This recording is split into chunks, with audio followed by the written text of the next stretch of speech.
Welcome to Eat, Sleep, Wine, Repeat, a podcast for all you wine lovers who, if you're like me, just cannot get enough of the good stuff. I'm Yanina Doyle, your host, brand ambassador, wine educator, and sommelier. So stick with me as we dive deeper into this ever-evolving, wonderful world of wine. And wherever you are listening to this, cheers to you. Hello, wine friends, and welcome back to another episode where I am chatting with Stage 2 Master of Wine student Anna Spooner, who recently has moved to the Southern Rhône. And so the main focus of this episode is on the grape varieties that you will find down there. Châteauneuf-du-Pape alone has 13 permitted varieties. Most of us have heard of Grenache, but what about Counoise or Terret Noir? But before we dive deeper into these grapes, the first half of this episode is talking a lot more about Anna's story, starting with Freixenet, one of the largest Cava producers, and how that has influenced her. We'll be talking about wineries, Châteauneuf-du-Pape. We'll be talking about Basilisco, which is a winery with an incredibly inspiring woman who you definitely want to go and visit if you're in the Campania region. We're talking about sustainability and vineyards, and Tablas Creek, incredible winery in America with those Rhone varieties. So I hope you find this episode inspiring, interesting and educational. Don't forget, you can use my code EATSLEEP10 for 10% off your first order with Wickham's Wine, my incredible sponsor of this season. And remember, they were Decanter Retailer Awards Best Specialist Retailer for South and Regional France. So this is the perfect time to get some bottles of Rhone Valley wine in the house. Grab yourself that bottle, pour yourself that glass, and enjoy the episode. You said that you were working for a food and drinks PR company. Is that the moment when you started learning and you fell in love with wine, or did you have another experience before? When I worked for this agency, which was fabulous, Freixenet were a new client, and we went off to visit them just outside Barcelona in Penedès. And I just got this bug. And I had some amazing other clients as well, but going to visit sort of, big FMCG brands and going to meet the team at Hovis was not maybe as glamorous as suddenly I was in a bodega and having an amazing meal in Barcelona, followed by a tour around an amazing bodega. And I got to writing tasting notes for Freixenet because some of the tasting notes were originally in Spanish and I speak a bit of Spanish. And so I was doing a bit of translating and a bit of consumerizing, but with no qualifications. And the marketing director of Freixenet said, gosh, you're really quite good at this. And she'd given me samples of wine to taste, and I was just sort of describing the experience of tasting the wine. And she said, have you ever done anything professional with wine? I said, well, no. So immediately the cogs started turning. And yes, I did. So I did my WST levels 2 and 3 in, I think it was 5 months or something straight after that. And the rest is history. It was wine from then.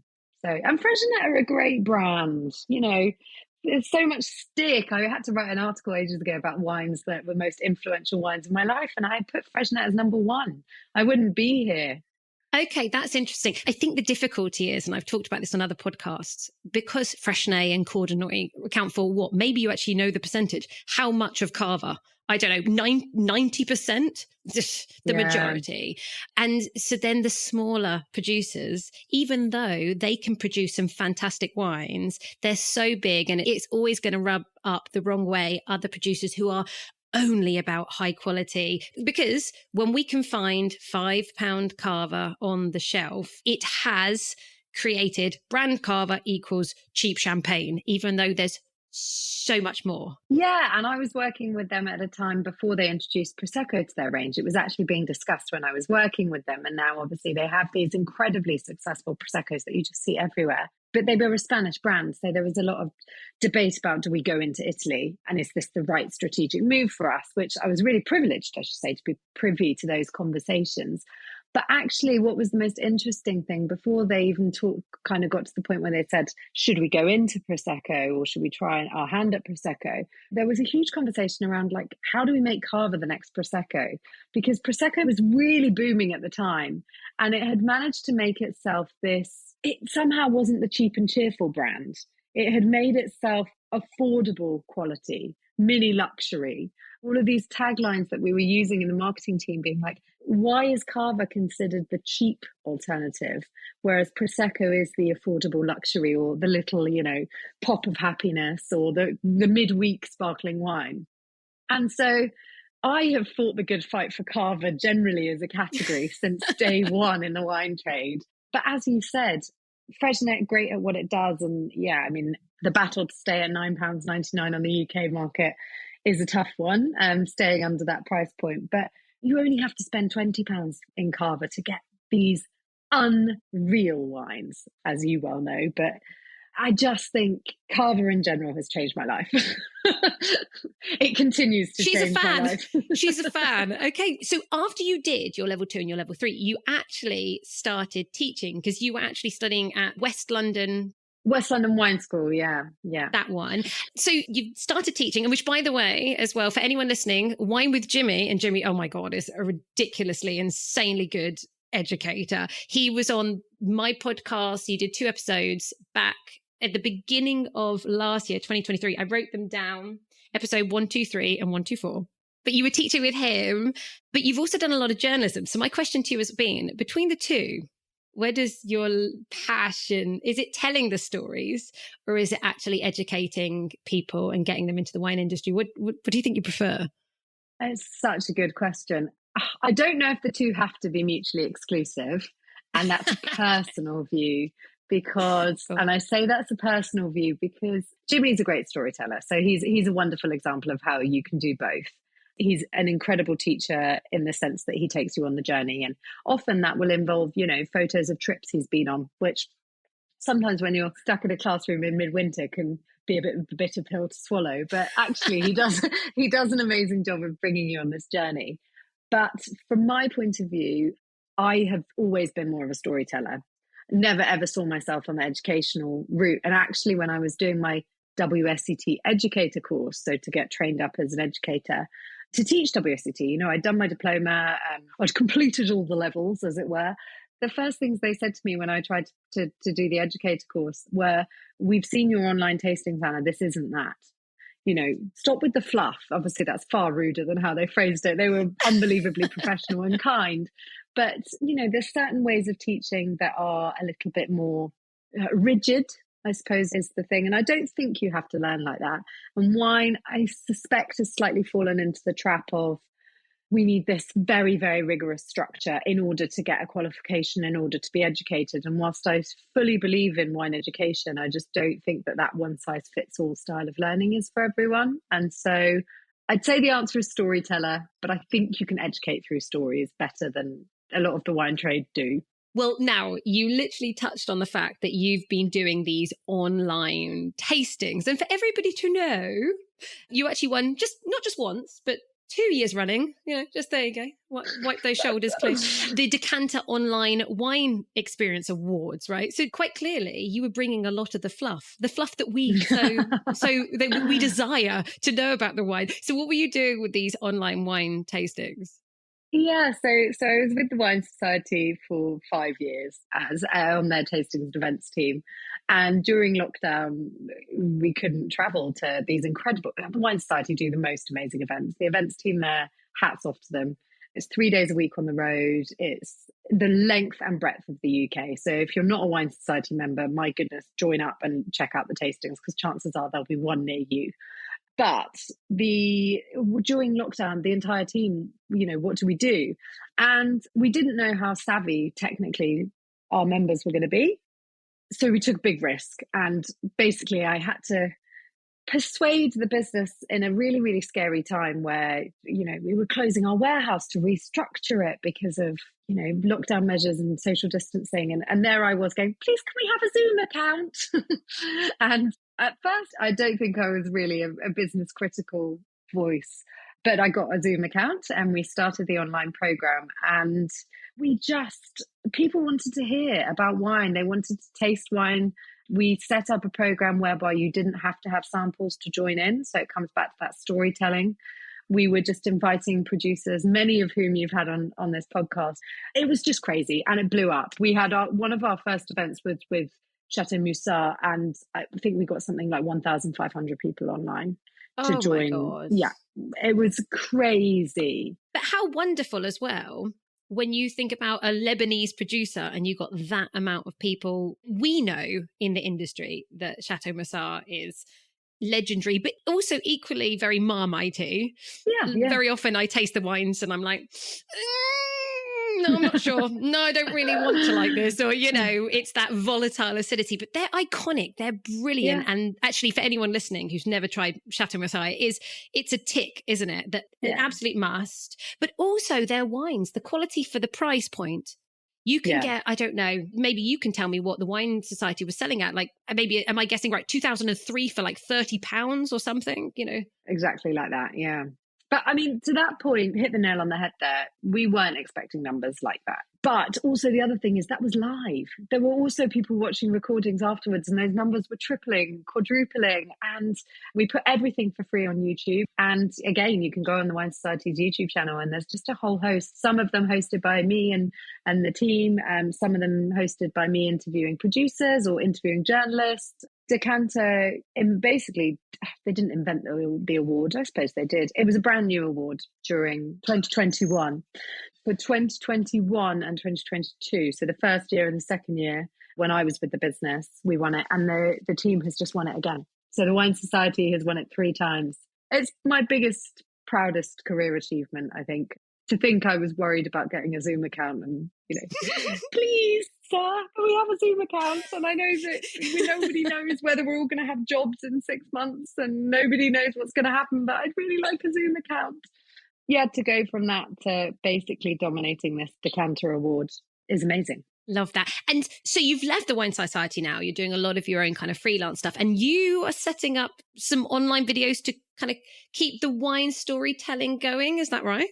Yeah, it's been a crazy move, moving to the Southern Rhône, but I have always wanted to do something, just wasn't sure exactly what it looked like. And this year I'll be launching a series of recorded videos. So huge battle for anybody who watches wine content. It's basically going to be really easy to follow, short format videos, but videos that you could also listen to on the tube, without having to look too much and learning in that relaxed style that I'm really keen on. Basically, quite frankly, there's lots of people that listen to this podcast who would say, right, I just want to know a little bit more about this particular region, but I don't need to go and take huge exams with huge financial commitments. Obviously, there's real merit in reading a textbook and finding out what the legal percentages of a certain grape variety are. But yeah, and unless you fancy tricking a winemaker, which I've seen people do and saying, well, hello, that's over the allowed 70% of Grenache. Thank you very much. Unless you want to start doing that, where do you really find the value? Using words like majority. Let's just keep it simple. If a wine is a majority of a blend, let's call it that. Let's not say it has to be minimum 70%. Nobody cares. And also like yields, if we're going to talk about the 22 hectolitres per hectare, obviously, as you know, studying your Master of Wine and doing the diploma, many times we had to just memorize the amount of yield for every single crew, etc., etc. But and then it disappeared out of our heads straight afterwards, right? Yeah, I don't know. What are you talking about? I can, at the drop of a hat, can tell you the yields of different. I have questions for you then. No, I mean, exactly that. Is an area lower yielding than its neighbours for a particular reason? Yes, because actually it's got this really rough terrain where is this particular producer making low yields because the vines are really old? Yeah, interesting. I don't really want a number. Maybe it's because I've got a bit of dyslexia and numbers make me feel a bit queasy. I think they might make everyone feel a little bit queasy. But talking of having to memorize all this information, you are stage 2 now, Master of Wine student. Congrats. Yay. Thanks. First stage done. So I imagine everyone listening, this is the pinnacle of learning and education about wine. And it is an absolute massive undertaking. So how are you finding it at the moment? Has there been some surprises? The main thing that I have to say is the surprise or the discovery or whatever you want to call it is the people. So I wrote a piece for the Financial Times last year about the experience of it. They had a wine special in the FT magazine and I wrote a piece on that. subject, kind of my experience of, oh, how do I pass? How do I become an MW was the title.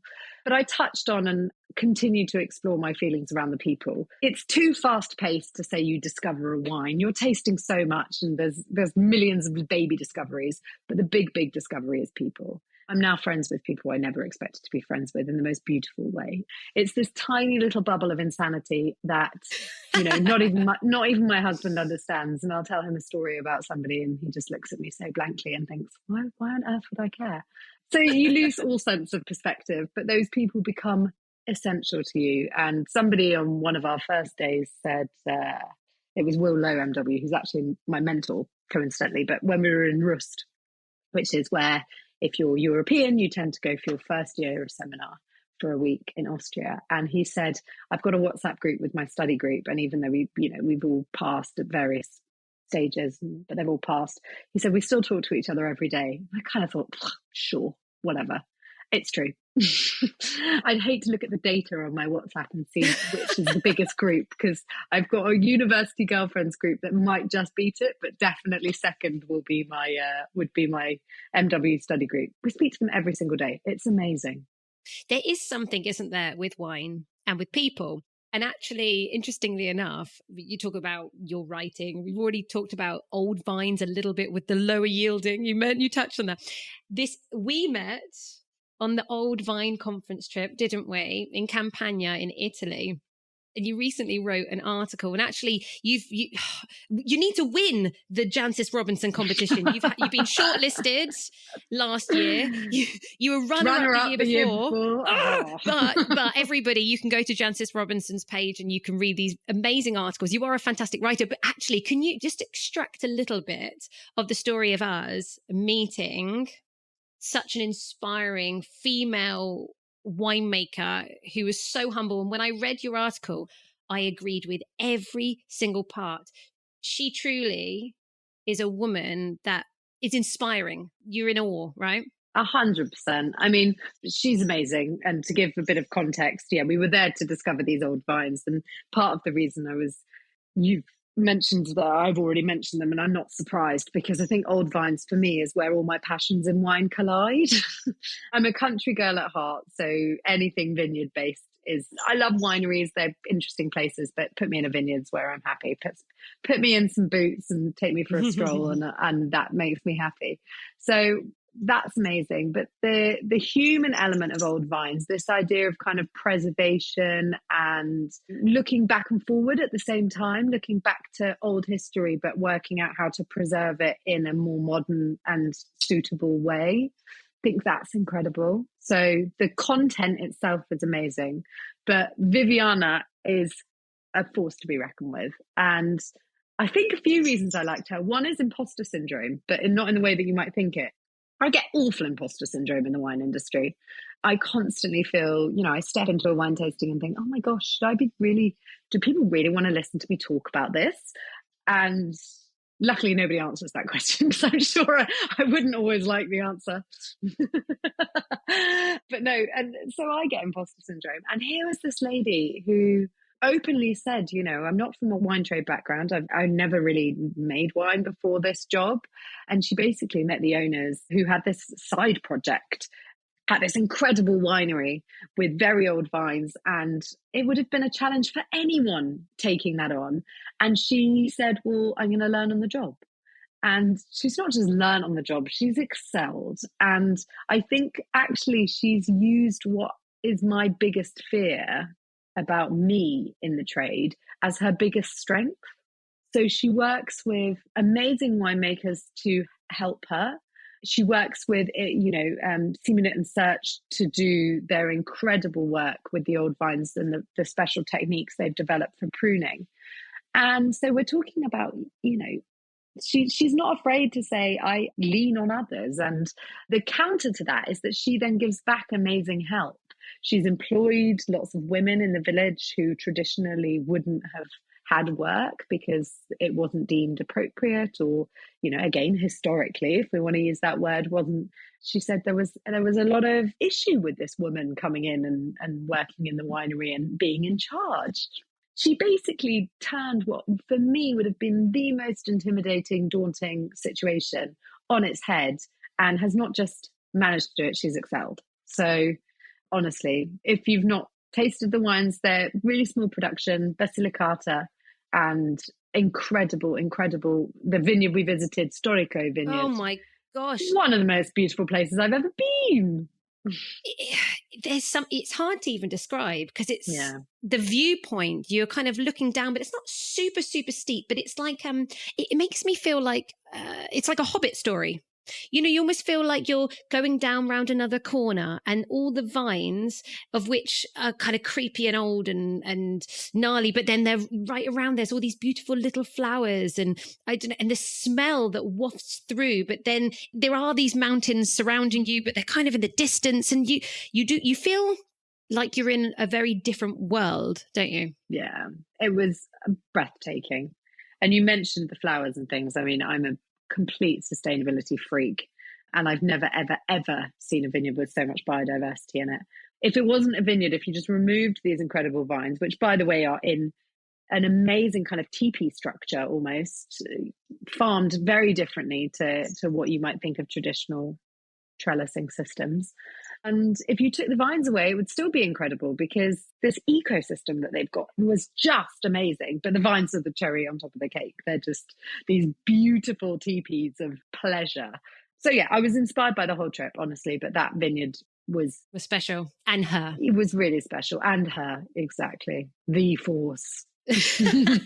But now the interesting thing is, you said about sustainability. Your article the year before, funny enough, which is going to link to the rest of this episode and next week's episode, you wrote about Tablas Creek in Paso Robles in California. And this winery, it's insane, their sustainability, biodiversity, ethics. So you've written all about that, which people can, I'll put links to those articles actually in the show notes for everyone to listen to. But what I found really interesting is that Tablas Creek are the champions for bringing all of the Châteauneuf-du-Pape grape varieties from the Southern Rhône across to California. So I just wondered, was it the sustainability that grabbed you? Because I know that you have a real love for Southern Rhône. Or was actually the grape varieties, is that actually more of the story that got you there in the first place when you went to visit? It's a great question. So Jason, he's second generation, right? So Tablas Creek was founded by his father in partnership with Chateau Beaucastel from the Southern Rhône. So they had an amazing nursery, and you just touched on the kind of Rhône inspiration / they put the flag. They were one of the pioneers, certainly, of this Rhône Ranger movement. But I think you could probably argue in terms of plant material, the most committed. Yeah. So I even spoke to Jason about it, and they said, I probably shouldn't repeat this actually. There was a lot of sneaking vines. Originally, a lot, not under his watch, I don't think, but a lot of sneaking vines. Yeah, that's how we have less officially. The suitcase clones, the Burgundy Pinot that came. Exactly. So they've had such an influence on the Rhone varietals, particularly in that part of the world in Paso. But I would also argue in California, I think, their influence is vast.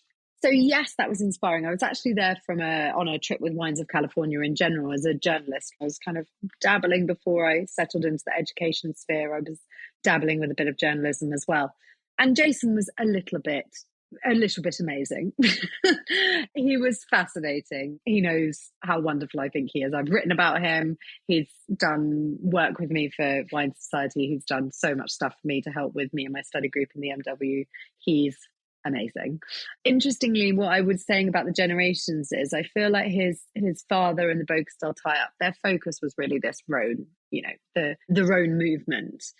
But the feeling that you get there now is that's just the standard. Rhone is what they are working with and what suits their soils. And it took them a long time to find that site, by the way, in a time when Paso was so unpopular and so, that literally kind of Wild West. Nobody was making wine there that was any good, or there were, but you know what I mean, on a scale that's being done now. And that was kind of already done. So yes, they talked about the fact that there's all these, I think it's got every single, not only just the 13 permitted grape varieties of Châteauneuf-du-Pape, but it's got all the variants as well. So, it's got your Grenache Gris as well as Blanc and Rouge. It's got all of your weird and wonderful stuff that I've never even tried. Living in the Southern Rhone, I've never tried single varietals of some of the stuff that I've tried there. Wines made from one varietal that in the Rhone is like 2 hectares of plantings, which is amazing. But almost Jason now is second in command. It would be so easy to just ride on those coattails and make a career on that alone. And actually what he's done is this sustainability piece. And I had a very similar kind of eye-opening moment. It was 2017 when I was there, so it was a while ago, and I feel a bit out of date. I need to get back there as soon as possible. But it was one of those vineyards again where I was there in the autumn, you see it, you experience things like the birds of prey that they have boxes for flying near over your head, getting, gophers and etc. And you just go, whoa, you're so pioneering and so far in advance. What's great about his wines in particular is you've got so many price points. So people can support and get involved.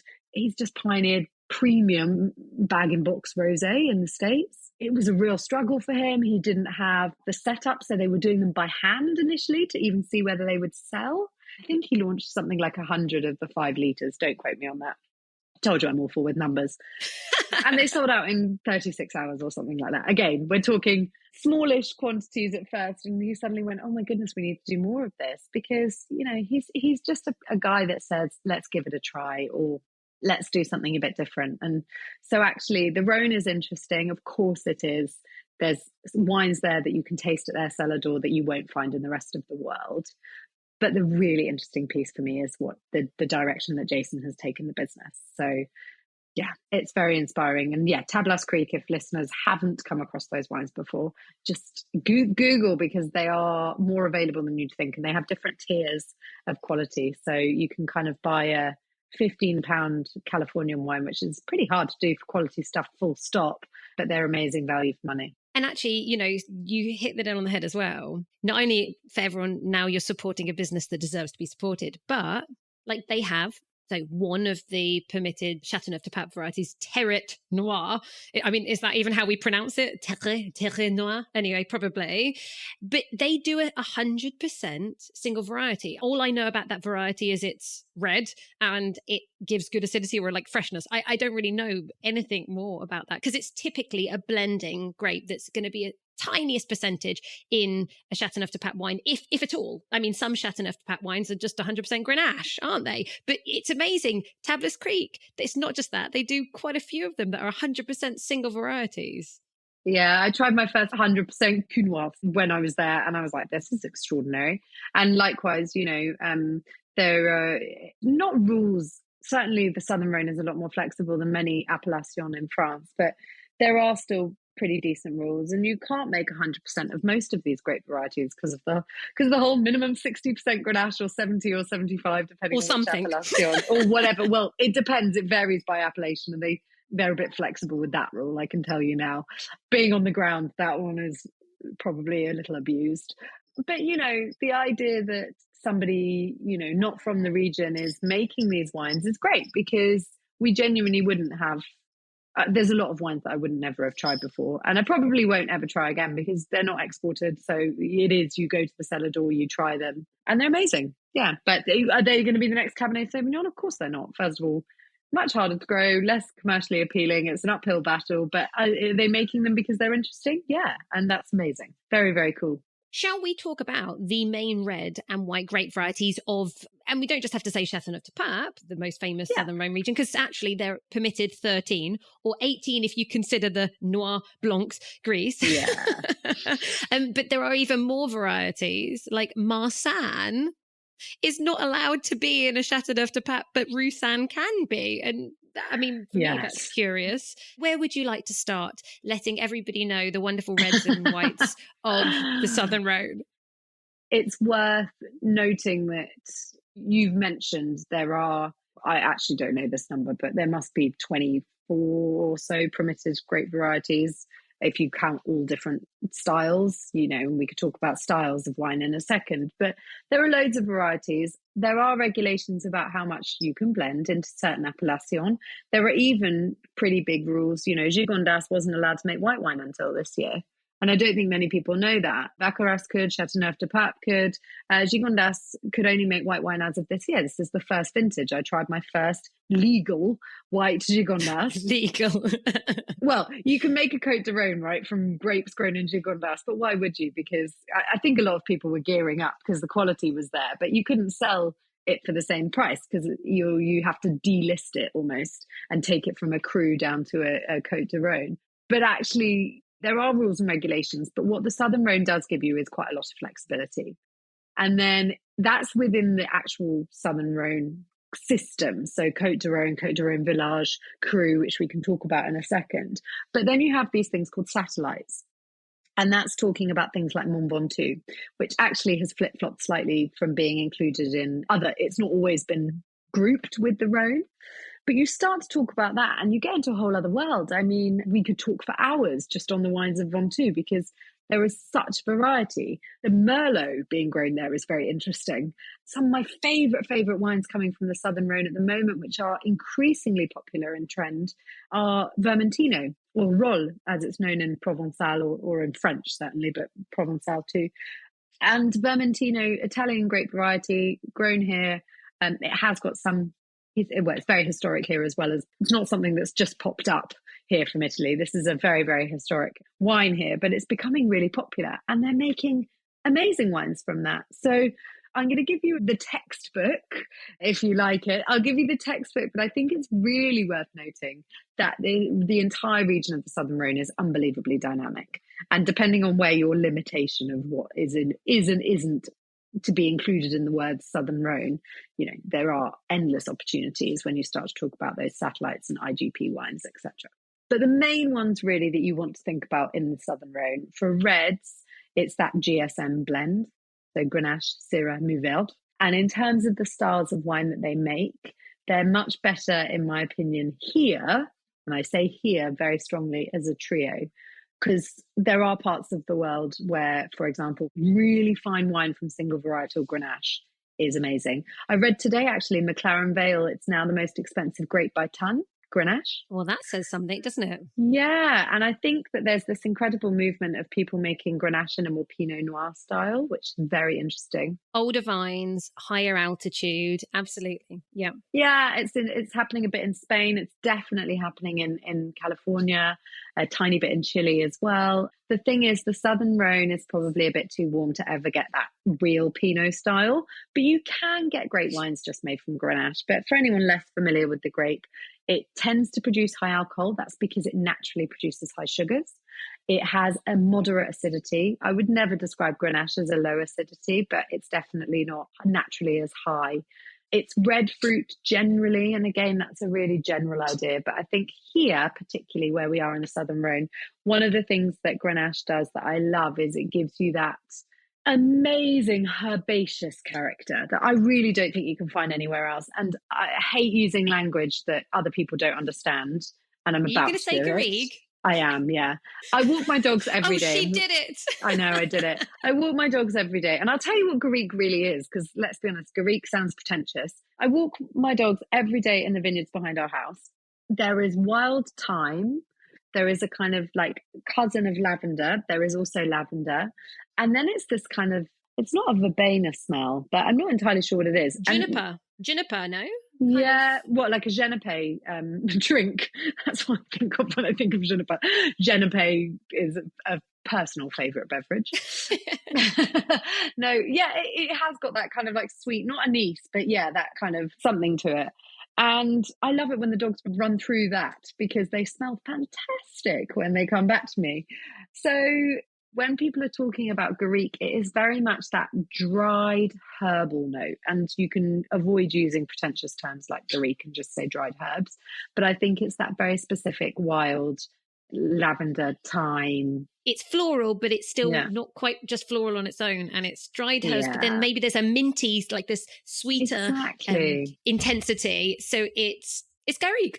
Yeah, I know, and it's horrible, isn't it? But there isn't anything to replace it, so the best we can do is describe it.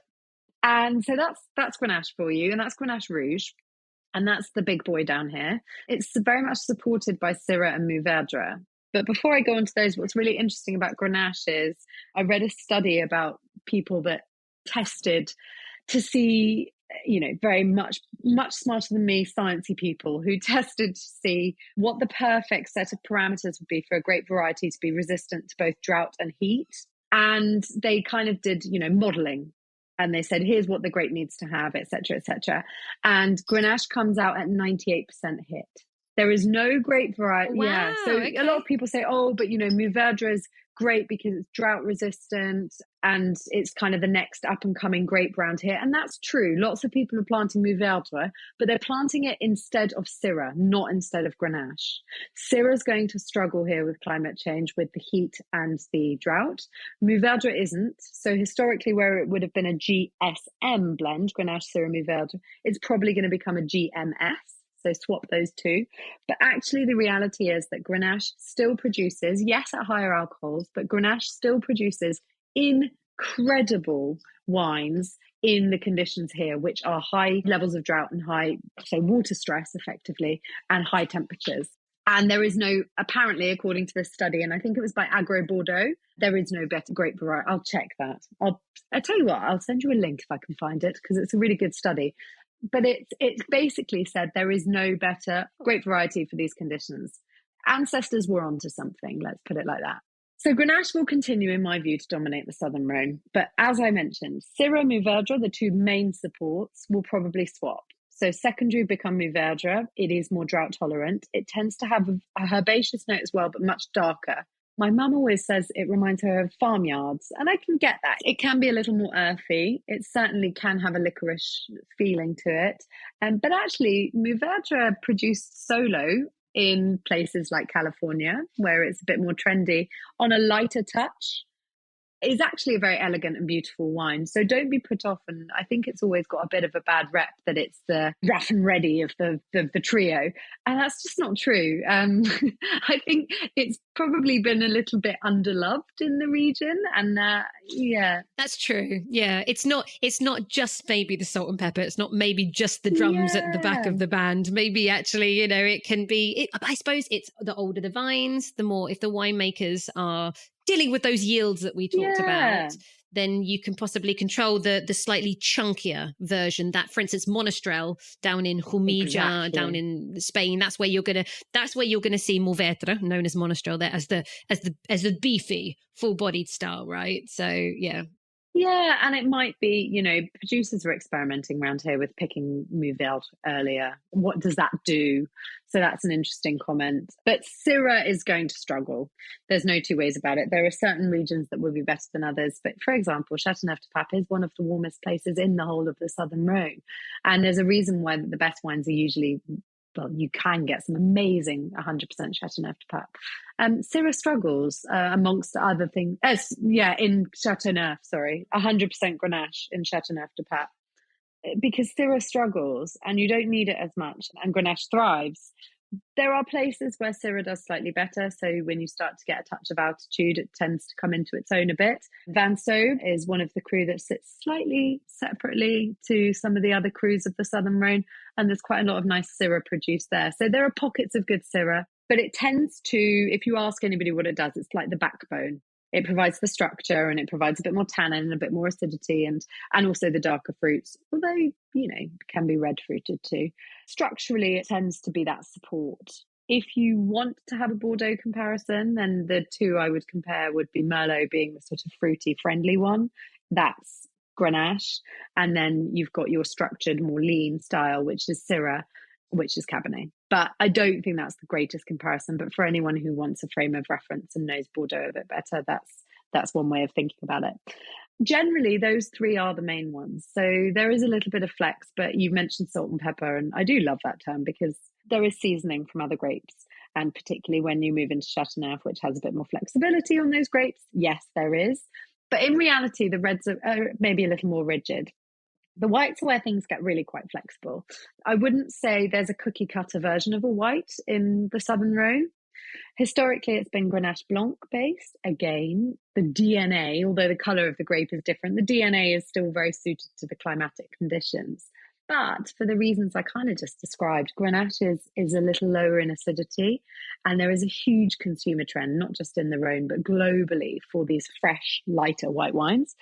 And so Grenache can do that, but not as well maybe as other grapes. So I'm seeing everywhere an increase in some of those lighter, fresher grape varieties. So the two that really hit me, maybe because I love them and I look for them, but they are everywhere, Bourbon and Claret. And those two varieties in particular are, I mean, there's a producer I love in Vaccaras that makes 100% Claret Vaccaras, and it's amazing, Claude de Cazot, and he's got one oaked, one unoaked version, really amazing. And there is definitely an appetite for blending more of those in. They give kind of a freshness, a salinity, a sprightliness to the wines, which can sometimes be a little heavy. White Southern Rhone has not always been popular, but equally, you can also blend, depending on your appellation, you can blend Viognier, Marsanne, Roussanne. Obviously, we've just talked about the Marsanne, Roussanne, Châteauneuf conundrum. There's flexibility in both colours, but certainly the white grapes, I would say there's less of this kind of classic GSM rule. You will often turn a bottle around in the Southern Rhone. By the way, they're pretty good at saying which grapes go into it. They'll never tell you numbers. Maybe that's why I like it. But they tend to tell you what's gone in. You know, there are producers experimenting with all sorts. There's a lady who's planted a load of Gewürztraminer, making an IGP wine out of that. An amazing producer I know, who I won't name, I'll probably end up naming them later for something else, but they've sneakily planted some Chenin Blanc and called it Roussanne on, I think it's Roussanne, on the cadastre, on the map. How dare Yes, they? naughty.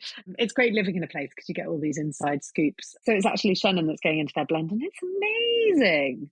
It's a really beautiful blend, and it's an IGP wine, but they declare some of the other bits. So there's a lot more experimentation, I'd say, going on with the whites. And I think that's because the consumer is less familiar with what to expect on a Rhone white. And because of that, there's this incredible dynamism and how fun. Let's throw some illegal Chenin in there, or, you know. But generally, Grenache, Viognier, Marsanne and Roussanne are the ones you will read about. And the ones that you will read about less, but are increasingly popular, are Claret and Bourbon, which are those two that are bringing the freshness now. You've kind of touched on the grapes. We should possibly look at kind of styles, because it's not just red, white and rosé in the Southern Rhone, is there? Yeah, the textbook answer is, if you want to, again, the styles of the Rhone would be big red wines, big white wines, dark rosé from somewhere like Tavel, and Vin du Natural, with Vin du Natural with being the sweet fortified wines. But really, actually, the reality is more nuanced than that. You've kind of got lighter styles of white being made that I've already touched on. Everybody always says, oh, but you've got Claret de Die and sparkling wines. Very, very little of them. It's in the northern part. Yeah, I mean, Northern Rhone producers would probably say it's there. A lot of Southern Rhone producers have their finger in that pie. But the one thing that I would say is really sad is that Vin du Naturals in the Southern Rhone are really not doing that well.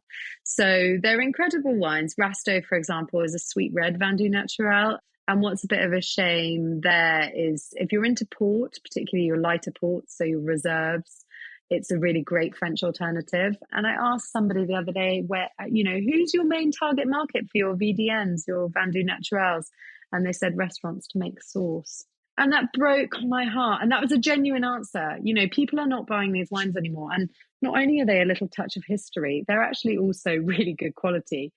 And they take time. They're really hard to make. Those Vin du Naturals from Rasteau, very often, they are the rancio aged style that's really nutty. And there's the chocolatey, tobacco-y smoked, coffeed style, which are fantastic. But and in fact, I don't know the exact dates because we don't like numbers and dates, do we? But the Vin de Naturel Rasteau has had decades of being an appellation, whereas as just for red wine, I do know this actually, it's since 2010 because I did actually write an article on that. But I actually wrote about Rasteau, but considering that's what they're now going for as a region. Yeah, it predated, in terms of the quality pyramid, it predated their still dry wines. So definitely. And things like Baume de Venise. Precisely, which is beautiful when you see, if you don't like the rancio, the oxidized style, then you have that beautiful floral, fun, fruity, youthful, fortified sweet wine made from muscat. It smells and tastes like flowers. Who doesn't want that? Exactly. So, and those are not common wines now. And I think that's a terrible shame. And people don't know the drinking occasion for them. And actually, you, again, textbook answer, everybody has Vin du Naturels with pudding. Well, no, actually, Muscat de Baume de Venise was historically an aperitif wine here that you'd have with your game of pétanque, before your dinner. And people still do that, but in smaller quantities. Muscat de Baume de Venise probably has a little bit more sway, I'd say, globally, but also locally. But the red Vin du Naturels are really suffering a bit of a death. The main thing I'd say about the styles of wine is everything in the Southern Rhone is definitely leaning towards the lightness of touch. So earlier picks, different types of pruning, all sorts of things are going into how do we reduce the alcohol and reduce the bigness. Terrible English from me there. But, it works for me. Where historically you'd have gone, right, Southern Rhone means big cuddle monster being hit over the head with a big Grenache bomb. That's just not actually as true as it used to be. And especially when you get into appellations like Gigondas, where you have got a bit of elevation, they are owning that now. They are saying, right, let's plant in the shaded areas. Let's plant higher and higher and higher. And the limits have kind of already been reached. But certainly there's a push towards how do we lighten up the style across the Southern Rhone. And there's a producer down the road from me, and I will name drop them because I know they're sold by a few places in the UK, but not to a huge amount. And they're a lovely winery called Laborie, Chateau Laborie, based in Suze-la-Rousse, which is where I am. They are producing things like a claret. So not the grape variety claret, how confusing. A claret as in, and not claret de D. Oh God, it's all so confusing. A claret as in the old red fashioned, Bordeaux, light red. Mm-hmm. Exactly. And they're doing a wine from basically a GSM blend version of one of those. And it is stonking. It's my real find recently. And I took some MW friends there the other day and everybody loved it. They were like, this is so cool.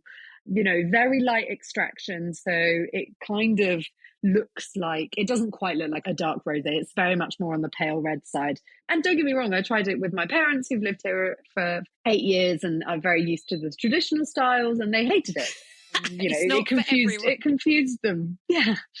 And they were like, this is very different to everything we drink. And I was like, yeah, it certainly is. So this is for wine adventurers. Yeah, exactly. And everybody thinks of the Rhone as this stuffy place with very little invention, and that's just not true. What about Tavel? The fact that you just mentioned the producers doing like a really light red. Well, this is the 100% rosé crew. It deserves so much more attention. What are they doing? Are they sticking with their style? Because, of course, for anyone who doesn't know, Tavel, it's much darker in colour. You're not going to see that ballet slipper, that light salmon colour. This is darker, but it is a dry rosé with earthiness and oomph. So are they just behaving themselves and doing, in my opinion, the right thing and saying, we don't care, we're sticking. This is what we're known for and we make good rosé? Or So yes and no. I think what's interesting is that there's people doing both as well, by the way. I should say that. It's not like one size fits all again. It's not, okay, we're only going to put all of our eggs in the dark basket, or we're actually going to swap and follow trends and go to the pale. But first things first, we're talking about Grenache dominant wines. And Grenache as a pale rosé is not always as appealing, should we say. It's never, sorry, that was a horrible thing to say. Grenache as a pale rosé doesn't always naturally lend itself, 100% Grenache or high volumes of Grenache doesn't lend itself in the way that it does in Provence, for example, where you have it blended with things like Cinsault and sometimes something like Roll Vermentino, a white wine in there as well. There's a reason that those Provence rosés work. There's mechanics in what is a very lovely, easy drinking style in some cases, a very fine wine in others in Provence, but there's definitely a difference. They're not working with the same material. So I don't think for a second that anyone in Tavel is actually chasing a Provence wine in the same exact way. But I do think that there are people that have certainly lightened the colour. But there are also people who've stuck to their guns. There are people who've changed the technique. So Saignée was obviously very popular, i.e. bleeding off some red wine or wine as it's fermenting into red wine midway through to increase the colour of the red, which nobody wants to do anymore, and to produce a rosé, this Saignée style. Yes, some people are still doing that, but equally a lot more people are doing the direct press method, which you get a bit more control of the colour. A bit of both is the answer. Tavel's, I mean, it depends which producers you go to, and Tavel's amazing anyway, but I think you could probably use Tavel as an example actually to represent the entire of the Southern Rhone. That's not just an exclusively, although Tavel is maybe the most interesting to talk about rosé because it is, like you say, the only cru that only is allowed to make rosé. That's a bit of a unicorn in the wine world. What? A cru that is rosé only? But what's interesting is that same trend, i.e. combos, is certainly true of the entire Rhone Valley, Southern Rhone Valley. So I worked at a winery, Domaine de Montchamp, who produced 2 rosés on purpose. They have a wine called Sous-Bois, which is literally their dark, almost Saignée method style rosé, made with Syrah, dominance, oak aged, and then they have a light. They call it a poolside rosé, but it's a disservice. And when you look at the 2 bottles next to each other, the bottles are different as well. The Sous-Bois darker rosé is in a Bordeaux bottle. The other rosé, which is much paler, is in a more traditional Rhone bottle, but it is much, much paler. 2 different price points, completely 2 different winemakings. So I think that's a good example. They're incredible wines as well. Sous-Bois was, I can't remember which journalist it was. Oh, it's Elizabeth Gabet, MW, who does the Rosé Report. And about 3 years ago, put Sous-Bois, I think, in her top 5 rosés of the year.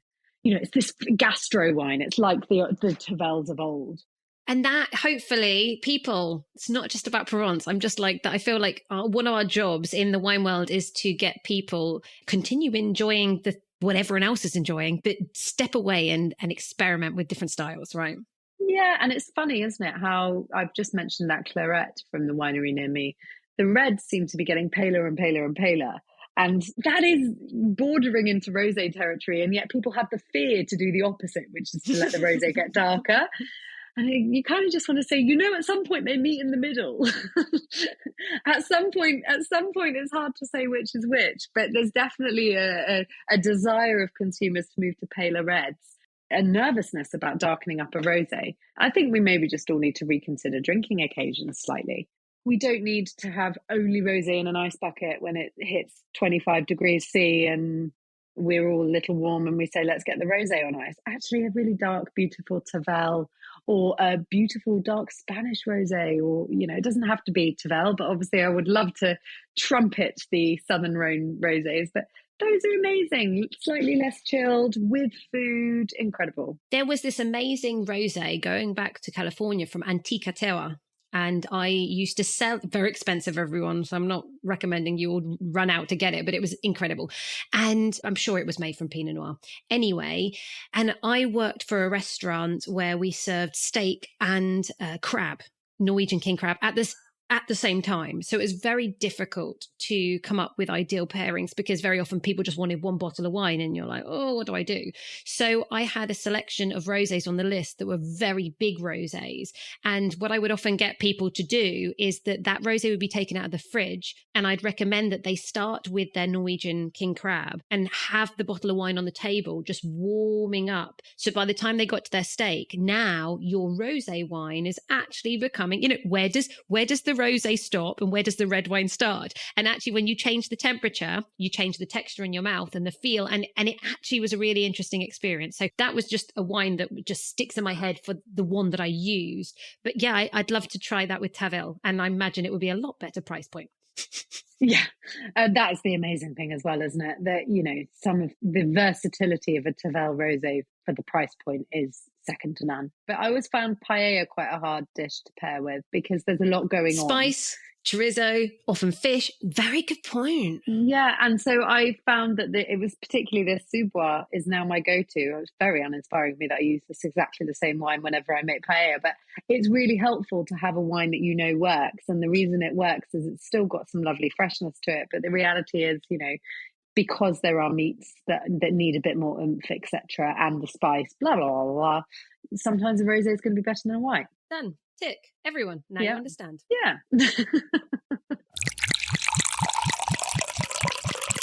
Next week, part 2, we continue the deep dive, and it is 100% about the regions of Southern Rhône. We'll be comparing Gigondas with Châteauneuf-du-Pape, discussing what is Côte de Rome. And of course, Anna is going to be giving you tips, tricks, where to go, where to visit, where to stay. So this episode was just the warm-up to get you ready for next week's. So finishing off with a wine quote, like always, I have French writer Alexandre Dumas, who said, "Wine, the intellectual part of the meal." Right, that's it for this week. Do share this podcast with your wine-loving friends, subscribe, like, and rate, and I'll see you here back next week. Until then, wine friends, cheers to you.